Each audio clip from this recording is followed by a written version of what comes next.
Welcome to the Performance Formula with JODY Martins.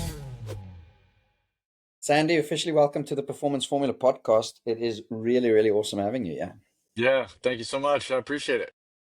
As always, I'm really excited to learn from you. I started the podcast in particular just because I feel like I love having conversations, and normally I have these great conversations, and I feel like they just stay with me. And so the podcast is sort of a way to share it with other people. It's awesome. And it's really awesome having guests like you on, with a certain expertise. And um, so I'm thinking maybe just to get us started, just give us a little bit of a broad outline, short, sharp, sweet, who Sandy is, what he does, where he's from, Yep, all of that, so that it's we easy. just familiarize the audience with you and what we'll most probably be chatting about today. So I'm a what I would call a mindset development coach. A lot of people kind of call that mental performance. I'll share with you a little bit why I kind of say that word mindset.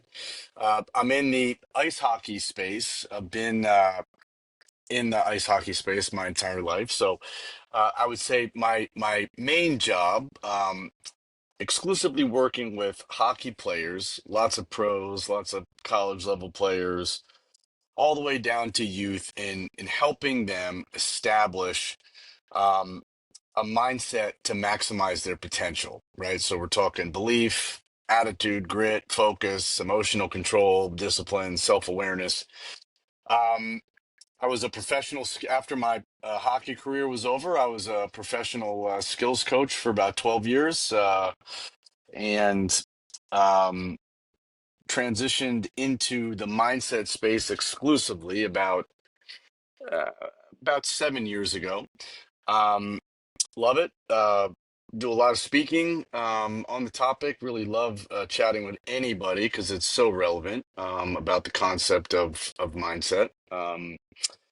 So if you asked me maybe 15 years ago, I would have said I'm a hockey player. I think I've probably always been like a teacher, in a hockey player's body. Um, but love leading, love communicating, love talking about it, and just love helping people, be able to realize potential and dreams. And how else would they know how to do all of the mindset stuff, the confidence piece, the handling adversity, the focus piece. So that's the long-winded version. Well, still short, sharp, and sweet, even though Yeah, yeah, you might think it's long-winded, right? yeah. So there's a couple of things you mentioned in there that really piques my interest, just sort of straight off the cuff here. And I suppose my question is potentially a little bit loaded in the sense that I come from a place which is fairly similar, in the sense that I was a skills coach in cricket for.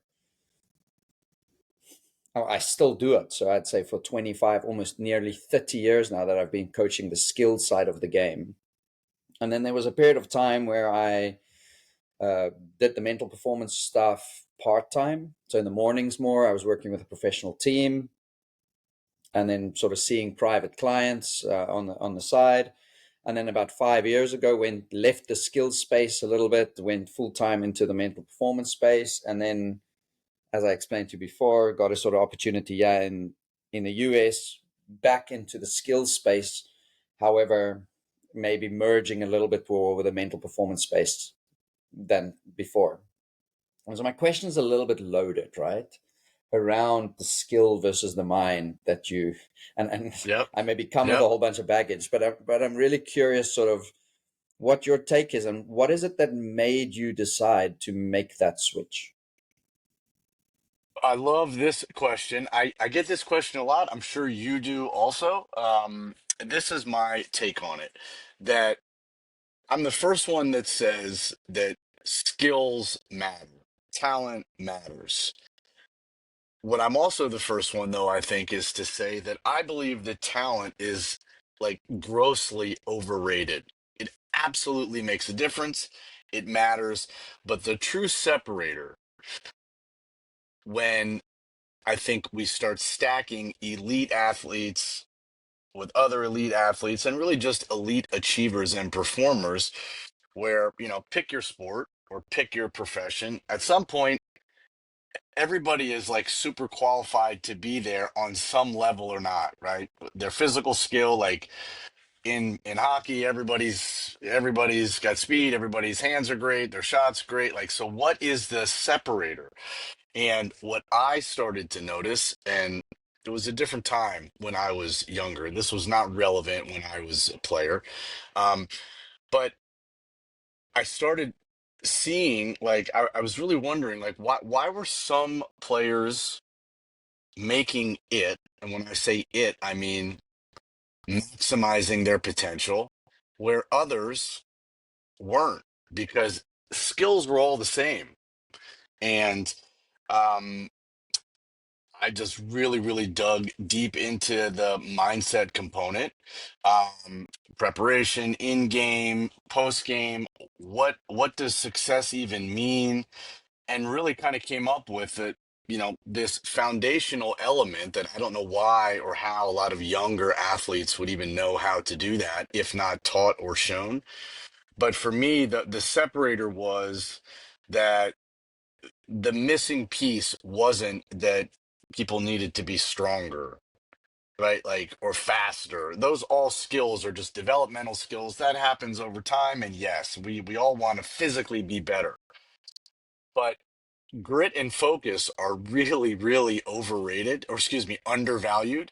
Um, and I can't even stress the importance of those two. And without those two, which I would really kind of say are the anchor points for a lot of the work that I do, um, it's very, very hard to build something that's stable, right? That can be trusted, that you can build belief in, that you can feel confident about.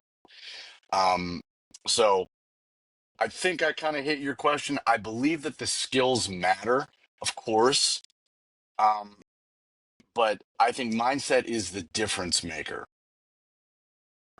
My thought. Mm. Yeah, I think I resonate well with that. My, I think a lot of the time when people from a mental space come into a room, it can be very easily seen as we don't think skills matter. But I think for whenever I've spoken with sort of a mental performance person or a mindset person or a psychologist, even, sports psychologist, I find that it's similar, right? You need the skill. It's not we saying the skill is not important, but I like how you sort of say it, that it's the differentiator. So if everybody has the skill, what makes the difference? The other way for me that it kind of logically started to make sense, because I get asked that same question. I know the look you're talking about. That's one of the reasons why. So I say mindset. This is just my. Anytime the word mental gets mentioned, right? Like, there's no parent that's going to say, "Yes, sign my kid up for the mental stuff," and no, like, older athletes, right? Like, no one. So that stigma, I don't. I think that word kind of suggests to people that they are broken, and therefore, they can be defensive about whether or not they want to be fixed. I tell people all the time, I don't work with broken people. Like, that's not the business that I'm in.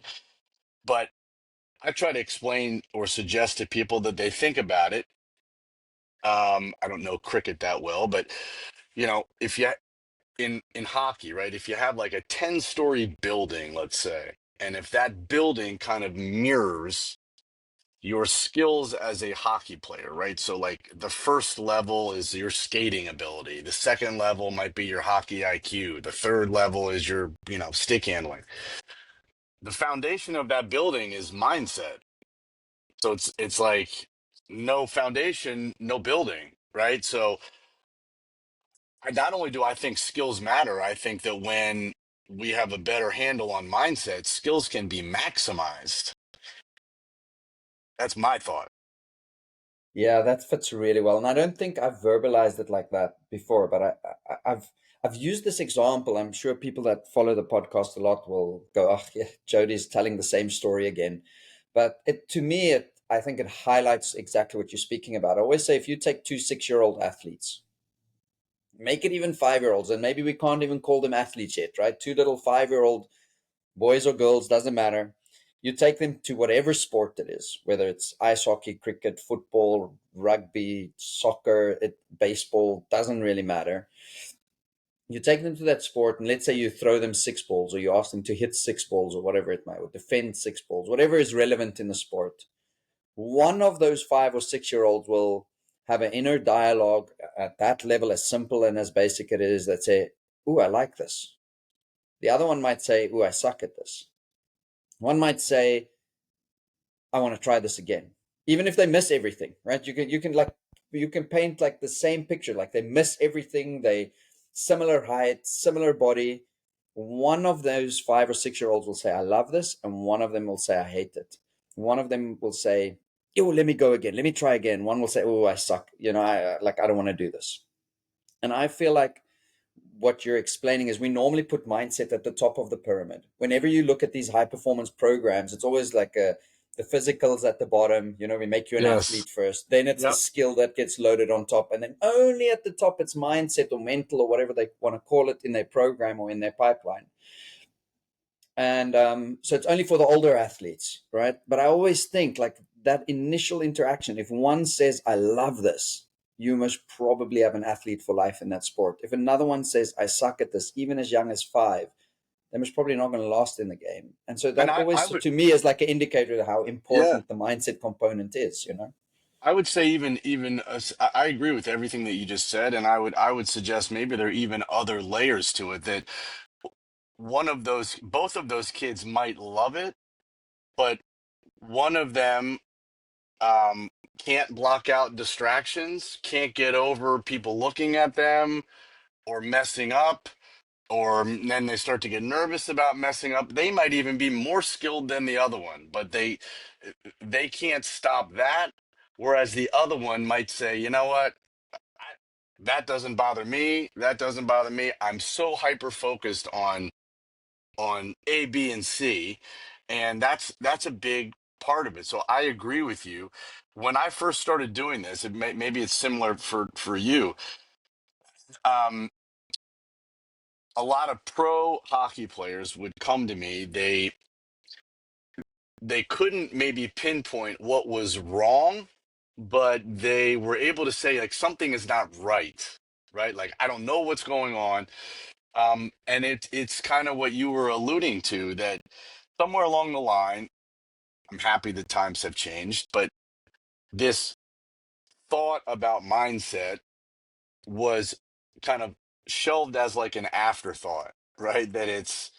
And I think it's the foundation, because at the end of the day, I think what this is my personal opinion, what people like you do, what people like I do, while cricket and hockey are the vehicles, we're like in the help grow great human being business, right? Like more than anything, like if one of your younger players is they use cricket to build grit and tenacity, they don't quit, it makes them feel great, and they learn how to get out of their comfort zone, and they take those skills and end up going to become like the best doctor in the world. My opinion, that's a win, right? Like that development.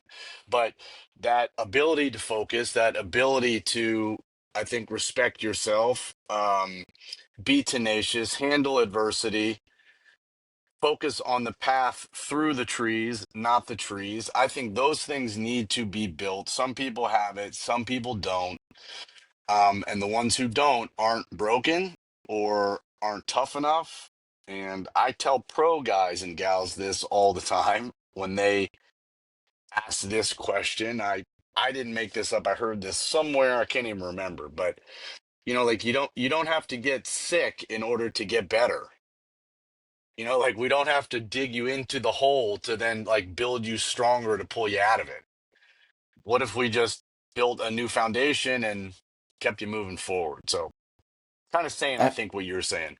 yeah, but I think you've added little some things on there, and I love there's two things you said, like the idea of focus on the path through the trees, not the trees. Like so many people say, and I say this more often than not, is like enjoy the journey, right? It's all about the journey. It's not about the outcome. It's not about the result. But I think that's maybe better because it plays on the mind a little bit. You can make Or images let it about and that. let it be about the outcome, right? Like outcomes matter. I fully believe that. I just think the best way to get to those outcomes is by focusing on the actions and behaviors that when and if you do them, that is the outcome that you're going to get, right? Like versus just focusing on the outcome, which we've all done. It's like everything is so black or white, right? Like we got cut or we made the team, we won or we lost. Like I think sometimes the easier way to get there, right, is what what are the actions and behaviors? What can we control? That typically it's like, you know what? When and if we do it, that's that is the final product. But let's focus on the ingredients and we're gonna get the final cake, you know. Just focusing on the cake is like, oh, that's a little tough. Yeah, I love the example you give because that's the exact one I tend to use, right? I explain to athletes that I normally ask them like, how do you bake a chocolate cake, right? In the middle of a coaching session, they normally give me like this funny look, Yeah, like, what the heck is that's this right. coach on about? Like, and then we go through a little process. We're explaining, okay, we need ingredients, right? So what are the ingredients? Well, those are your I love it. skills. It's I your love it. skills and your abilities, right? It's what you have to offer. I said, but if I take all the skills, and so in cricket, this is very relevant because a lot of cricketers, and I don't know if it's the same in ice hockey, but a lot of cricketers will go and work immensely hard on their skills. Cricket is a very, especially batting, is a very, very technical game, right? You got to go forward, you got to go back. You got to decide, are you attacking or defending? You can play anywhere up to 24 different cricket shots while the pitch can bounce slower, faster. The ball can curve through the air. It can spin off the wicket. Like there's so many variables, right? The game is so complex. And so, you've got all of these ingredients, right? But if I take all of those ingredients, does it give us a chocolate cake? Like if we pack everything, the flour and the sugar and everything here on the table, do we have a chocolate cake? No, we do not, right? So what needs to happen is we need a recipe. Okay, cool. So Yeah, what is the recipe? The recipe is the step-by-step actions that you've got to take. And so if you take your exactly. ingredients in the right way, through the recipe, you get a chocolate cake. It pops out at the end. You don't even have to focus on the chocolate cake. You focus on the steps, right? So That's right. yeah, so I love Specific, like, the right? So it's like specifics get specifics.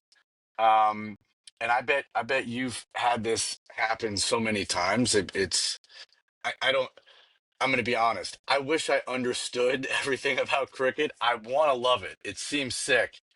I admit I don't fully understand it, but um, I know athletes and I know development of athletes and I know like, younger athletes, and I'm 50, so even when I say younger now, I'm even talking about like younger pros, but definitely like younger kids. I ask them all the time, like, how'd you play this weekend? Or, I had a game, and they'll say good, and I say, what does good mean? And it's like, there's no detail attached to it, right? So I don't know if it was good or bad, but I know that without specifics and without those like directions on how to build that cake, like I don't know if we're on target, off target, or can we celebrate it? Do we need to make a left turn? Do we need to make adjustments? I don't know, but also the player doesn't know either, right? So it's like a lot of times lending clarity to, well, if we can define it, we're probably going to be a lot more likely to be able to get close to achieving it or at least get on the right path. But I think for a lot of younger athletes, and again, I didn't know this when I was younger, but we love not focusing on the details and we just want that end thing. And the irony is focusing on the small details, exactly like you said. All of a sudden you rub your eyes one day and say, this is an amazing cake. I don't even really know how we got here, but we just started. Focus on the now, focus on specifics, control what you can control, impact what you can impact, and understand, I think, the difference between um, broad awareness and deep focus. I think a lot of people in general think they're focusing, but it's almost like sitting at a window, right? And you're like, oh, look, there's a squirrel, there's a bus, there's a lady walking across the street. That's when like that's awareness. I don't think that's focus. Mm. Focus would be like looking into a mirror, like that's focus. Um, I didn't know how to do that, but I think with focus, a lot of stuff is possible. Yeah, I was going to pick your brain a little bit on the focus stuff, right? So I refer to it as so I have a belief rather, and I don't know a lot of people that think about it like this. I've spoken with, I don't know, a lot of people on the podcast, and I've had maybe two or three people who've resonated with it. But I have a belief that, or maybe not a belief, an understanding that performance doesn't come from thought and emotion. See, thinking trips us up. Thinking plays a part. Yeah, it can definitely influence performance, but it's not the mechanism through which performance gets created. Because a lot of people, I got to think the right thoughts, but you've got so many thoughts and they come and they go. It's like a thing that happens, and your emotions are to a large extent attached to that. And your emotions, in my mind, comes more out of your memory and your sort of library of past experiences with your brain that's That's good. pattern detecting, that's sort of looking for familiarity around you. And so if there's not familiarity, it sends these emotional signals through your body to make you aware of things. And so performance to me is a game of awareness and attention, not thought and emotion. I love that. Because when you get into thought and emotion, the wind can blow whichever way it blows today, right? You're not so much in control of your actual thoughts, and therefore not your emotions. But what you can be in control of is the awareness and the attention. What am I aware of, and where am I placing my attention, Yep. right? And I so I it seems like I through the love that. lines you sort of you're alluding to it, right? Maybe I'm using different words, but I almost get the sense that you think about it possibly in a similar way. And so I wanted to check with you sort of around the focus stuff, or what I might call attention, right? Same thing. What is it that you find trips athletes up? What is it that you find works really well? Like if you just go maybe as broad as you can across that Yep. topic, that would be great. Here are the things that I think trip people up. So first of all, they don't know what should be in their mind. They don't know what thoughts. What a lot of the thoughts, well intended, are a whole bunch of don't do's, right? Don't be nervous. Don't focus on this. Don't, in cricket, I don't know if they call it striking out. Don't strike out. Don't blah blah blah. But like that's not how the brain operates, right? The brain can't comprehend the negative. So the first thing I typically do is let's identify the wants, right? Like you don't have to, athletes, people, you don't have to carry that burden around anymore of trying to push the bad thoughts out. The Just identify two or three of the thoughts you want, and all the focus, time, attention should be kept on keeping them in, right? And there's a big difference. So I think that's a big one. Simon Sinek has this great thing in one of his speeches, right? He's like, okay, this is how he proves this point. He's like, okay, everybody, right now, don't think about an elephant. And like, of course, everybody thinks about an elephant, right? And it's like, well, we do that too as athletes, right? So if we take the don't do's and, kind of reframe them, I am, I can, I do. So I think a big part is let's identify what shouldn't be in there, and let's identify what should be in there, and what what should be the go forward, right? Like how much time and effort should we be spending of trying to push the negative out, which I submit is zero, and work on keeping the what you want in. I think that's number one. Number two, I think, is this concept of um like the current moment has to be the most important moment. Like right now is what matters most. So um it's not last shift, it's not last game, it's not next shift, it's not tomorrow. Um, so the ability to kind of stay like right here, right now, I think that is a big one for athletes, probably everybody, but definitely athletes, high performers. because I think their brain kind of works in a constant now what, right? So, like to your point, they understand that thoughts are just thoughts. Thoughts aren't facts. Thoughts are just thoughts. Doesn't mean that it's going to happen, that it might happen, that it did happen. So they almost look at them like suggestions, and they know that compete time is do time, not think time, right? Do time, execute time. But you have to be able to, I think, really kind of be clear in your brain. And the constant question is, well, now what? Like, I don't care what situation you can tell me just happened. Now what? Now what? And normally the now what is not like talk about it, dwell about it, be emotional about it. It's like, you know, if you were swimming in the ocean, right? And it was like freezing cold water, and like, you know, you're walking on the ice and you crack through, like that's not the time to be worrying about whose fault it was. Like, now what? Like, we got to get out of this water, you know? So, and I think that has to be taught. Yeah, that's a real simple sort of a simple question. Like I think so many things of the mental game or the mindset game is simple. It's not like the examples you give there, like identify the wants. I am, I can, I do. And I think that sets intentionality, right? So the distinction I make is there's a difference between thoughts that float around and sort of just come and go, and intentionality, which leads to self-talk, right? So if I'm intentional with something, then I feel like I'm not working with thoughts. It's more directed to the self-talk and the inner voice, rather than that it's a thought.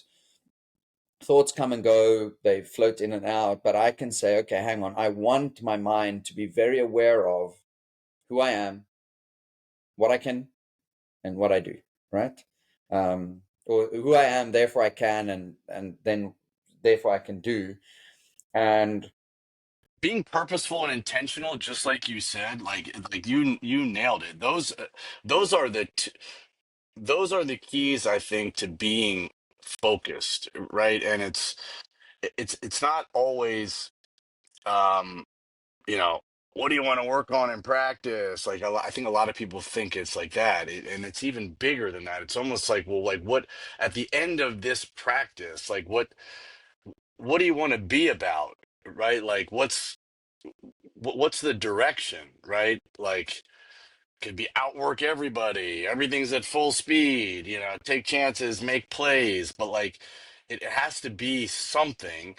Um, and you nailed it earlier, and I say this a lot. I say it in a slightly different way, but I think it's the same thing. That the irony is that so many great athletes, I think, one of the things that makes them great is, you know, they're outside the boxness. They're just gritty. They're just survivors, right? They're fighters. They're battlers.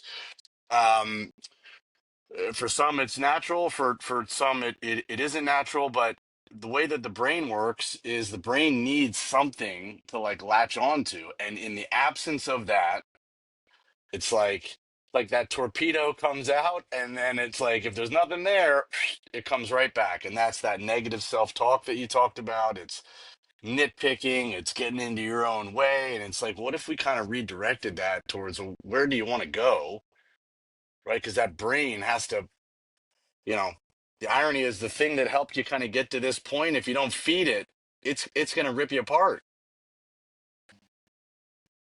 yeah, yeah, yeah. I love the sort of simple strategy you have there of now what, and it sort of leads me to think that's sort of what triggered the thought to my mind. Like again, it's just so simple.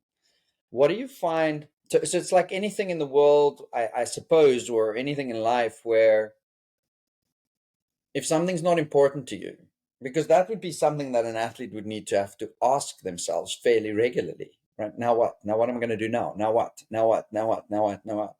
Through a performance potentially, um, or even maybe at least just when we've got our backs to the walls and when things aren't going so well. I find a lot of athletes it's great at times to have these conversations with them, gain insight, gain awareness, come up with a plan and strategy. They go out there and Yeah, they do their yeah, best to implement. They do their best to implement, and then they come back yeah. and they go, "Oh, yeah, no, I forgot about this and I forgot about that." And I'm curious if you've got like any strategies that you could share potentially to help with that, to take the new awareness into performance and not sort of have to go through a process, or to shorten that process from the awareness and the understanding of something to the actual implementation regularly, consistently through performance. So I think that's, while I would say that this is a really good question. Um, I think that the two key elements of mindset, there's many, but is focus, which we talked about, and I think the second is grit. So what does this concept of grit mean, right? It means lots of different things, I think, to a lot of different people. I think it's the willingness to do hard things. I think it's, like the proverbial, you fall down 7 times, you get up 8 times. Um, but I also think it's two other things that, number one, we shift a mentality away from like winners and losers, and it's like winners and learners. This kind of idea of failing fast and moving forward, like fail fast, move past, bounce forward. Um, but I think it's helping younger athletes understand that today matters not because we win the championship tonight or tomorrow. Today matters because when you eventually add up all the todays, like that's what gets the end goal. Like you can't cheat it. So grit really is passion and perseverance for long-term goals. We grind today because when you add up all the todays, that's what it took to get the end, right? And I think it's easy when people kind of think about it like, you're laying, building a house, right? If you skip the brick today, eventually you look down, like there's a hole there. Like that brick didn't look like it mattered then, but it sure looks like it matters now. So I think it's helping younger or athletes in general learn what it means to be a competitor. Like, what does it mean to compete? How to prepare, how to show up, how to track progress, what to celebrate, what's panic worthy, what isn't panic worthy. And, you know, so many times, like, we play the game and we don't know who's going to win or lose, but being in that gray area, I think a lot of times is not comfortable, especially for youth of today. So I think a lot of it's teaching that. But I think it's teaching them how to be competitors and what that means through the grit scale, talking about grit, making grit matter, because I think that those are the two, grit and focus. Without them, you know, very rarely do you see achievement, but I bet if you have stacked up a whole bunch of high level achievers, athletes, whatever you want, you would see that while they differ in so many things, what they all share in common, probably a couple things. They all share grit. They all share focus and the ability to compete. Yeah, I would most probably throw in there the only thing that I would imagine that can get added to that is like a love for what they do. There's a Absolutely. there's normally they don't hate it. Yeah. They enjoy, and they enjoy, based on what was that thing you said earlier, they enjoy the path through the trees, right? And so it's not the joy they get so much from achieving the success. They love being involved with every step of the way. So I have the saying that I normally say, for me, if you want to be an elite athlete, you need a love. It's not the love of playing the game, right? Um, it's you have the love to walk the path of playing the game, and that idea of the path through the trees, right? That's the part they love more than anything. Yes, they love the on-field stuff, they love the competition, but they also love the grind on the side. They love to go to practice. They show up ready to improve and get better and go through that struggle, right? Because improvement is not learning. Learning for me personally, and I make the assumption for me, it's not a comfortable experience actually for your body, right? Because things are physically changing inside your brain, inside your body. If you want to grow a muscle, you've got to do the push up, and to do the push up hurts, especially Yep. if there is no muscle, right? So it's not a, Yep. and I think it's the same mentally. Is there's mental anguish, mental struggle, mental battle at times, not all the time, because in the same way we can get better with, and it's fun and it's enjoyable. But to me, the best in the world, I think they have a degree of love for that. They enjoy, or satisfaction that they get from that engagement, from doing the push up, from hitting more balls, from spending that extra half an hour doing their meditation or their journaling or whatever it might be. You know They what else enjoy they that. share? I bet you'd think this is the same, or I'd ask you. I I I think I've also found that that caliber of athlete or competitor also understands that standards and expectations are not the same thing. That caliber, they deal in standards. They don't deal in expectations, right? Um, and I think a lot of higher performing cultures, you'll see that it's kind of what you just said. Like the way they show up is just the way that they should. No one needs to tell them to show up better. Like we can guide them, but I get to practice 2 hours early. So if the coach says, okay, everybody's got to get here at least an hour early, like I get here 2 hours early. That's just what I do. Not what it doesn't, it's not what you do. That's what I do. I think that you also see that in those cultures, like they kind of deal in standards. And yes, the biggest key is they are smiling. Like they're grinding, but they love it. They love everything about it. Uh They love achievement. They love the path to achievement. They love getting out of their comfort zone. They love empowering others around them, having impact. Yes, their love for competition, I think, is what drives it. And, you know, because they're such competitors, they want to win, but they love to compete. Yeah, I mean, I find like a lot of athletes, and I would imagine, yeah, in the US, it's maybe, I don't know if it's more or less pronounced actually. You find in the cricket space all of a sudden, maybe in the last 10 to 20 years, the potential to earn an income, and not just okay, well, maybe 20 years ago you could earn an income, but if you were done with cricket, you'd have to go into like a corporate job or something like Yeah. that, where these guys can make enough money now that when they're done with cricket at the age of 35, they would never have to lift a finger for the rest of their lives. And so I think there's potentially, I mean, I've seen it in some, so I don't know how widespread it is, but there's definitely 8, 9, 10-year-old cricketers. That's their dream now, right? So their dream becomes the finance and the lifestyle, which is the trees in my mind, right? Yep. In the analogy we're sort of following, yeah. Um, I'm wondering what is it similar? Yeah. And if so, like, well, because to me, maybe this US market has had to deal with that a little bit longer, right? Because I think you could Yes, earn a fairly good living out of professional sport, yeah, absolutely. for way longer than, say, in the cricket space. Is there sort of some strategies or some thinking that we can adopt or steal from in our space where it's something fairly new, you know? I think that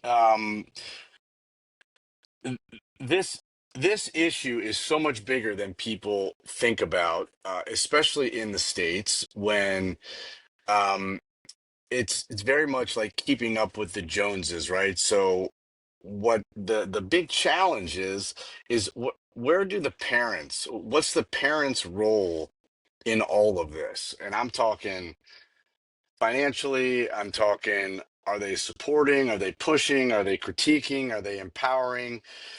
That matters. That foundation matters. And I didn't start off doing this, but obviously I've interacted with thousands and thousands of parents.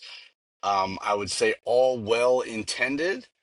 Um, but maybe the message, the actions aren't necessarily being received in the intended manner, right? So I think what happens at home and away from the games, coaches, assistant coaches, cultures, all of this matters because whether it's cricket, hockey, football, soccer, whatever it is, parents, mentors, coaches, you know, somebody has to be looking out for the athlete because eventually the jersey comes off and maybe they aren't into the corporate world, but maybe they're a dad or a mom or navigate, whatever it is. The lights go away, the crowd leaves, um, and the person who is left is really what this all, I think, was for. So a lot of it starts at home. I wrote a book about this, ironically. So the first book I wrote was 99 Rules Every Athlete Needs to Know. Um, and quick kind of one hitters, you can open up to any page. You're pulling nuggets out of it, and parents loved it, athletes loved it. Um, but then I came back and wrote 99 rules every sports parent needs to know to raise, you know, great humans and confident athletes. Because I don't think parents know. They don't know where the line is to, sometimes you got to kind of let the fall happen so they can learn how to get up. You got to let the bruise happen, right? So it kind of builds the backbone. And I'm not telling anybody how to parent. But we all want our kids to be protected, safe, and have better lives than we did. But car rides to and from practice matter. Discussions at the dinner table matter. What's happening outside of competition, I think, who we're building, what they're valuing, where is effort being celebrated? Is it being celebrated? Character, integrity, like all those things, they're not just throwaway things. I think those are also foundational. So, um, yes, I think a lot of younger people, especially now with social media, they see the shiny object, they see the blurb on social media, they see the car that the athlete's driving or whatever it is. What they don't see is below, the iceberg below the surface, right? They don't see the grind and all that. So I think providing that world for younger developing athletes is really, really important. And I don't know how the parents would know how. There's no book on, there's no academic manual. This is everyone's trying to do the best they can. But I think it starts with that inner circle closest to the athlete. What do you think? Yeah. Oh, parenting. You I'm a you probably parent get it. myself. Yeah, yep. It's more easy to stuff up, I think, than get it right. And I think that counts for all parents out there too when it comes to sort of sports and sports parenting. I mean, my take on it, and I think especially the part where you speak about that parents don't want to, they want them safe and they want what's Yep, best for them. My that's right. belief is that a lot of what parents do are driven from that. Every behavior has a positive intention, and so sometimes even when we see the bad stuff in parents, I think the intention that drives it behind it is normally a positive one. It's not like they want their child to do badly. So even the parent that stands on the side, and we have a lot of it in our cricket academy from some parents. To a certain extent, I just let it run, because I understand that it comes from a good place. They want their child to do well. And then again, because of it's a mindset, and like we've spoken in this conversation, that every single child can treat that differently. One can hate it. For one, when if the parent is there and they're screaming at them, it gets them to perform better. I don't know if it's a Ugh. good or a bad thing Yep. necessarily. For another one, if the dad's all of a sudden not there, then they don't perform. I hear many a times around our cricket academy now and others that I've been involved with that, as soon as my dad's not here, I'm performing better. You know, we have athletes who stand on the field and in between balls, would turn and look to their dad. They need that acknowledgement and support. I don't know if that's a good thing. down the line, like, What's so funny is you take out, I'm not funny, but this is like, I'm telling you, it happens in hockey rinks. It happens on soccer, football fields. Like it's what we're talking about, I think happens all the time. You've seen it. And yeah, I agree. It comes from a place of, you know, wanting, wanting the child to end up in a successful place. But, a lot of times I think it takes maybe someone like you or someone like me. I'm not telling anybody how to parent, but I do suggest to a lot of families, like, you know, this is the child's journey, right? Like, and good or bad, his performance or her performance is it's not a reflection on your family. It doesn't, your family's not defined by this kid's success, like that, good play, bad play. But it is their journey, and I understand it's a hard thing. You know, who are they yeah, playing for? It's tough. It's tough. yeah, yeah. If I could encourage any parents, right, normally and I suppose it's driven a lot by my coaching philosophy, which is heavily influenced by the idea of learning, learning and growing and understanding that it's about the path through the trees, not the trees, right? And Yeah. all you can really figure out at times is the next step, because sometimes that path through the trees is mostly at nighttime. It's not during daytime and it's all well lit up, right? Because we don't know the future, we don't know how things are going to turn out. And so, like, I sometimes feel in a difficult situation where you're the coach making a call on a player, like where to bat them in the roster, when to bowl them, when not to bowl them. um, at times that's driven by wins and losses, like, this is an important game, so can we really trust Johnny with that skill at this point in time? Well, maybe we can't really trust him yet, so we're going to go with this other way. Then you'll hear from Johnny's parents afterwards, and normally that's sort of it's normally approached in a angry, upset sort of way, right? You're doing an injustice to my child. I pay my money, uh, and I get all of that, right? You can normally not argue against any of those things, because they're all valid, right, in some way.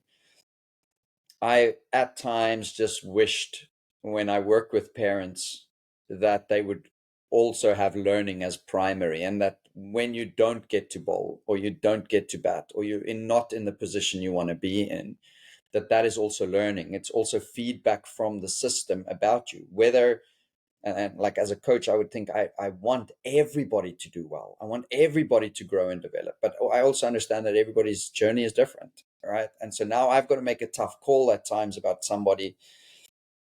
And it hurts me at times as much as it hurts them. Well, maybe not as much, but it hurts me to some degree. It'll Yeah, most I probably understand. always Yeah, hurt them. yeah. It'll always hurt them a little bit more. But like, I sometimes think, like you said, the conversation in the car is important. I sometimes think that conversation in the car, they go back home and it's like, oh, the coach is like this, and that player, you Oh, better than come that on. player, and like, gets in, instead of saying, hey, like, all the time, right? With every single thing that happens, it's almost like saying, what are we learning from this? What's our next step? They don't. What? They don't need. They don't need or want.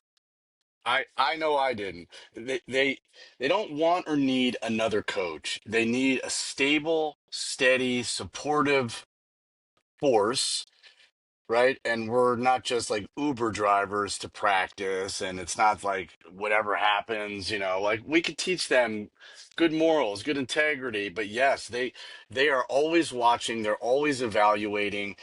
Um they pick up on moods and sighs and bad looks and bad mouthing the coach or being compared out to another player. All of those things I think shape the the athlete. And you know if you're going to say, as the parent, go out there, have fun, do the best, like if you're going to say that, then you have to believe it, you have to stand by it, right? You can't tell them to go out there, try their best, outwork everybody, make sure you have fun, and then go berserk if outcomes, right? You can't say you're celebrating that if you're really not, if you don't mean it.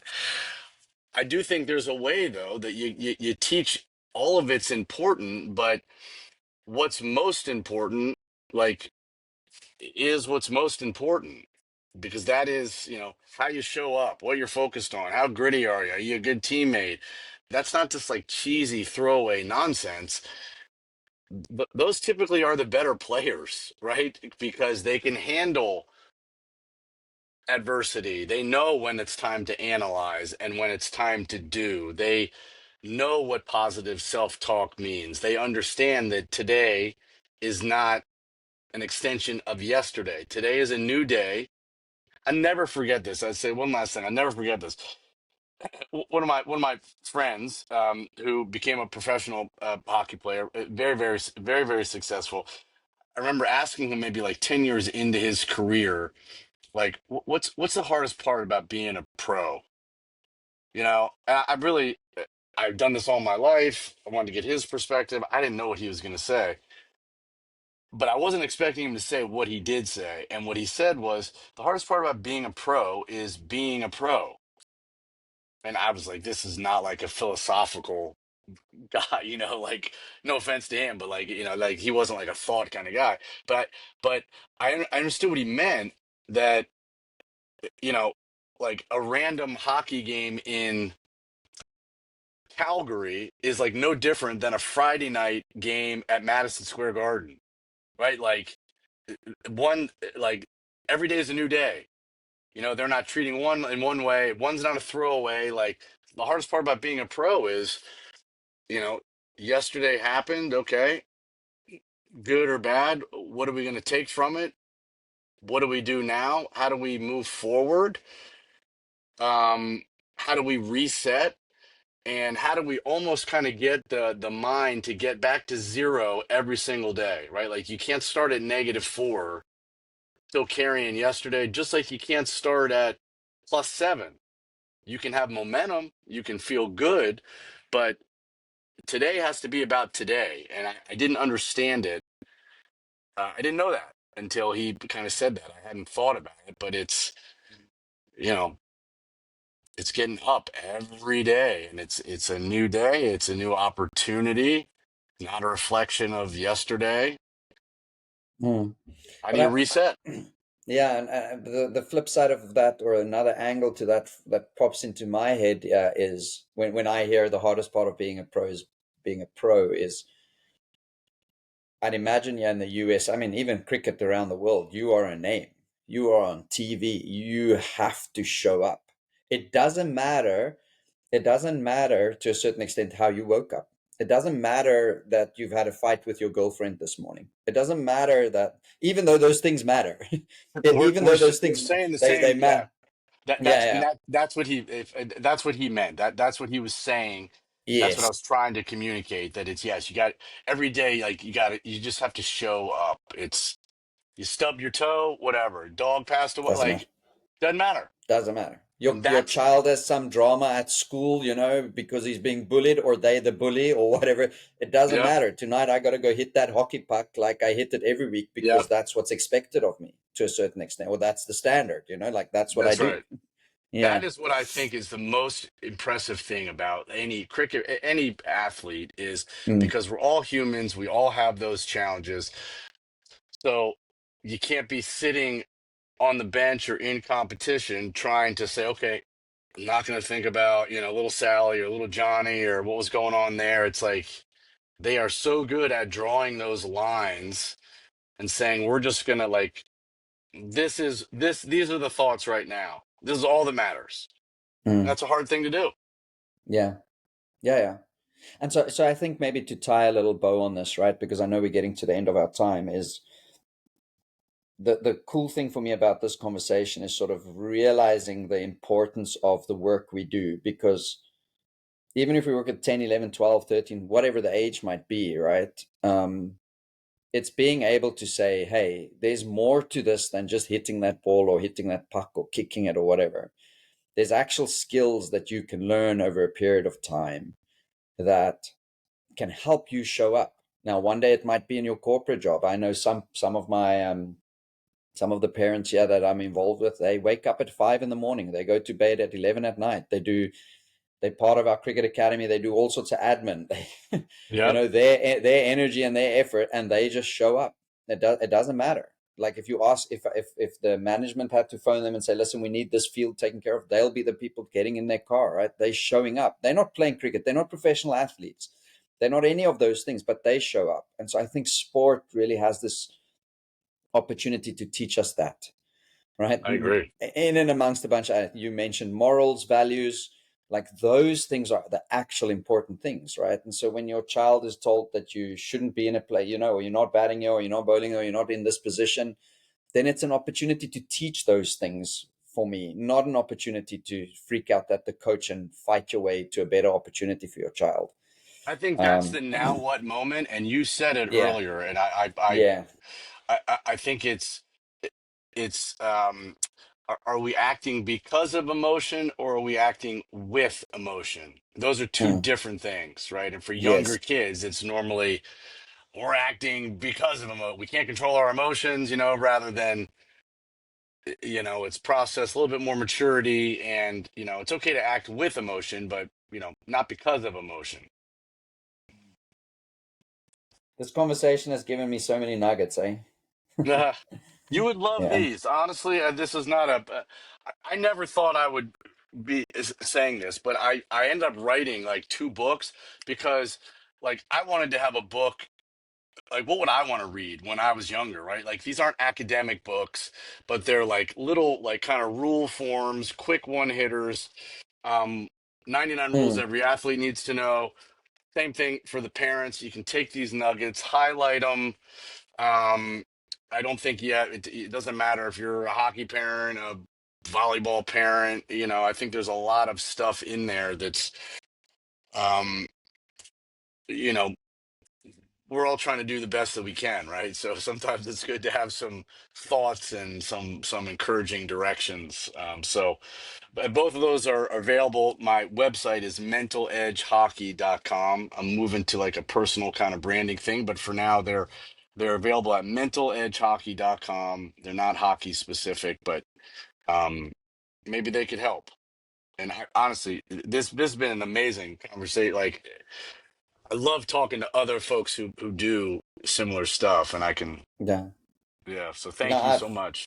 I've loved it, and I was going to ask you where can people connect with you, but you've already given us that. Yeah, Unless yeah, if there's other places, feel free to let me know. I'll pop the links below.